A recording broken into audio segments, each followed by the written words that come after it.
The movie begins in Boston, where Lee works as a handyman for an apartment complex, dealing with all of his rude tenants, with one lady wanting to use him for her pleasure and another woman accusing him of wanting to see her having a shower while he only attempts to fix it. That woman files a complaint with the building manager. Lee says that he works in 4 buildings and that all his earnings go to the manager. He refuses to apologize to the woman since he did nothing wrong. The following morning while Lee is shoveling, he gets a call and receives bad news. Lee tells them he will be there soon. While driving, he calls the manager and informs him he will be out of town for a week. Lee comes to a hospital and asks a nurse if he is dead, to which she responds that he died an hour ago. Lee remains calm, and their family friend George explains that they were on a boat and he fell over. Lee is approached by Dr. Muller, who introduces himself. Lee asks about his brother and is assured that he can see him downstairs. The doctor adds that his heart was weak and eventually failed. Lee insists they contact his uncle in Minnetonka, and Lee's ex-wife, Randy. The scene shifts to 8 years earlier, where Lee's brother Joe is in the hospital bed with his wife Elsie, Lee, and their father. They find out Joe suffers from congestive heart failure and can only survive for another 5 to 10 years. Elsie is terrified by the news, and gets angry when Lee makes fun of it, and storms out. Returning to the present, Lee was brought down to the morgue, where he held his brother for one last time. Now the scene shifts to 8 years earlier, where Lee is on the boat with an 8-year-old Patrick, Joe's son, and he teases Patrick that shark will eat him and rip the boat apart, but Patrick isn't scared. Back to the present, Lee heads to Manchester to inform Patrick about his father's death. He has another flashback, where he returns home to his wife Randy and plays with his daughters Carrie and Susie, before picking up his 8-month-old son. Lee arrives at Patrick's hockey practice to pick him up and take him to the hospital. He asks Patrick if he wants to see his dad, and Patrick is unable to decide, but Lee convinces him to see his father for the last time, and Patrick takes a brief look and leaves the room. Later they arrive at Joe's house, and Patrick's girlfriend Sylvie and his friends come over to comfort him. Patrick later asks Lee if they can call his mother, but Lee says nobody knows where she is. Patrick emails his mother the following morning, informing her about Joe's death. Meanwhile, Lee is making arrangements with the funeral home. Patrick's hockey coach instructs him to take a break from practice. Lee takes Patrick to the lawyer after school to read Joe's will. At the lawyer's office, Lee discovers that the will requires him to be Patrick's guardian, a duty his brother never mentioned since Joe knew he would not accept. Lee is informed that the will covers Patrick's clothing and food expenditures, and that the property and boat are owned outright. Lee adds that he cannot drive from Boston every day till Patrick reaches the age of 18, but the lawyer reminds out that Lee is required to move to Manchester, since he was given $5,000 for moving expenses. Lee suggests that Patrick may stay with his uncle in Minnetonka, but Joe informed the lawyer that Patrick doesn't share that connection with him as he had with Lee. The lawyer recommends Patrick live with his mom, but Lee rejects the idea as he knows about Elise's drinking problem. A few years ago, we see Lee and his buddies playing ping pong in the basement. They're all drunk and noisy, which makes Randy come down and shout at them to leave since it's 2 a.m. and her children are sleeping. After his friends have left, Lee heads to the grocery store. While returning, he hears the fire engines from a distance. He rushes to his house to find it burning, and Randy has made it out and screaming her children are inside, while Lee remains frozen. Lee is later summoned to the police station, where he confesses that he had been drunk and high while partying with friends.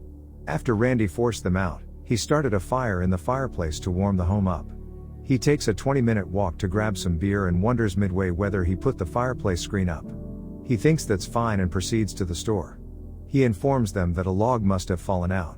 Randy was rescued since their bedroom is downstairs, but the children are sleeping upstairs and cannot be safely rescued as the furnace blew up. The cops inform Lee that they have no further questions. Lee inquires why he will not be charged, but they respond that it was $1 million mistake. He is taken out of the room. Feeling guilt-ridden for causing the death of his kids, he pulls a police officer's revolver from his holster and attempts to kill himself. But cops apprehend him and seize the gun. Coming to the present, Lee walks out of the lawyer's office, realizing he got no choice but to return to Manchester. Lee reveals to him that he will be his guardian until he reaches 18. They talk about Joe's boat, and Lee intends to sell it, but Patrick reminds out that it's his boat, and he intends to keep it running regardless of the expenses. Lee reminds him he doesn't even have a driving license. Lee and Patrick arrive at the dock to meet George, who informs them that the boat requires a new motor. Lee tells George they were not allocated funds to purchase it and asks him if he wants to buy the boat. Patrick argues that he's not selling it, and Lee informs George that they are moving to Boston. George offers that Patrick can come over and stay with them for weekends, to which Lee asks him if he wants to be Patrick's guardian. Both Patrick and George were shocked by this. Patrick is angry with Lee for asking George to be his guardian. He also notes that he doesn't want to be sent to his uncle in Minnetonka and asks about staying with his mother. Lee tells Patrick that the judge would not allow him to stay with her because of her drinking problem, and no one knows where she is. Patrick tells her she's in Connecticut and reveals he occasionally talks to her via email.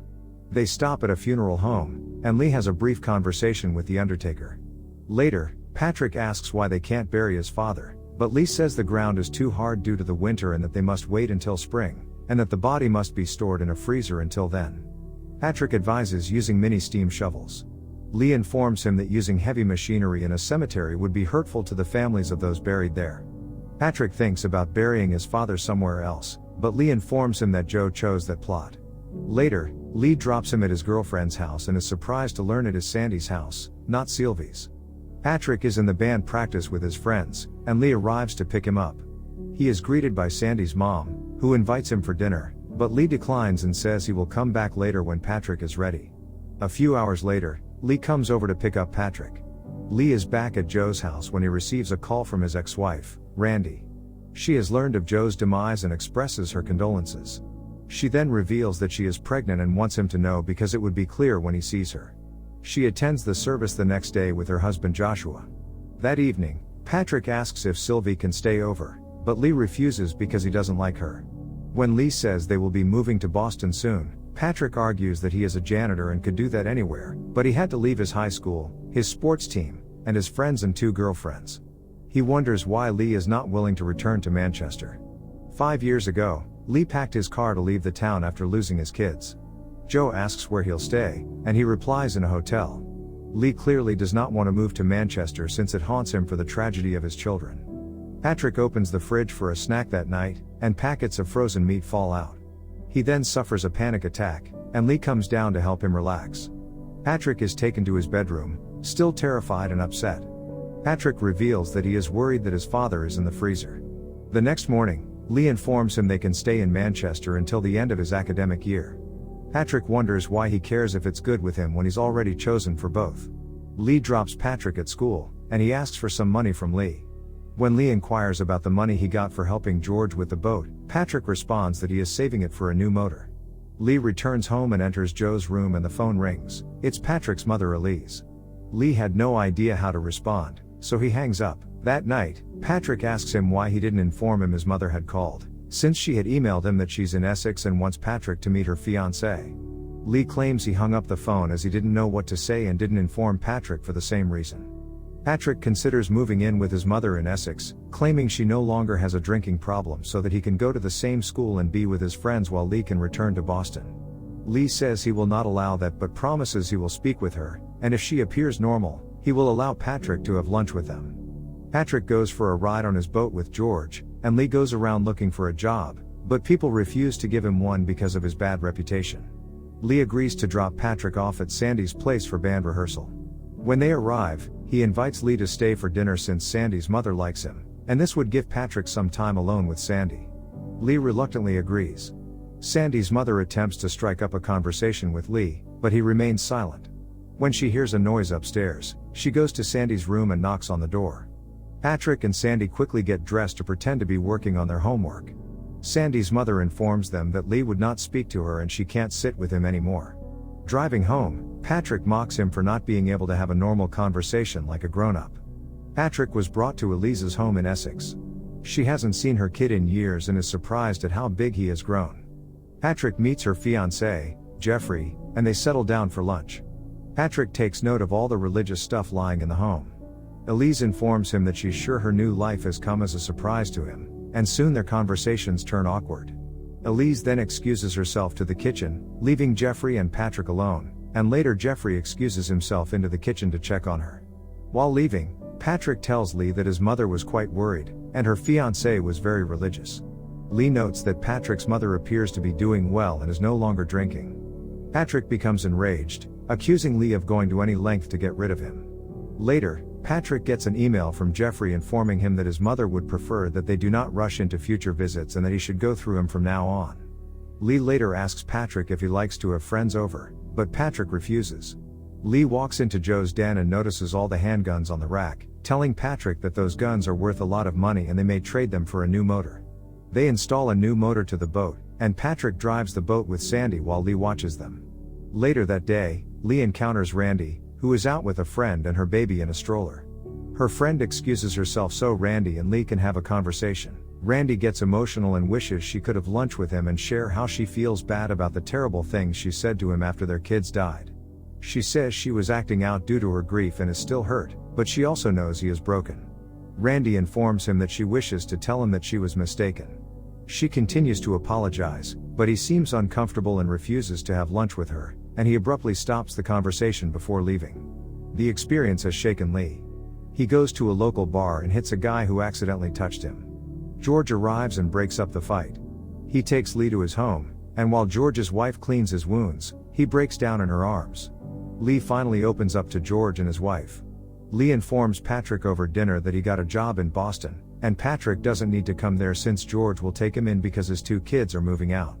They can rent out Joe's house until he reaches 18 when he can move back in.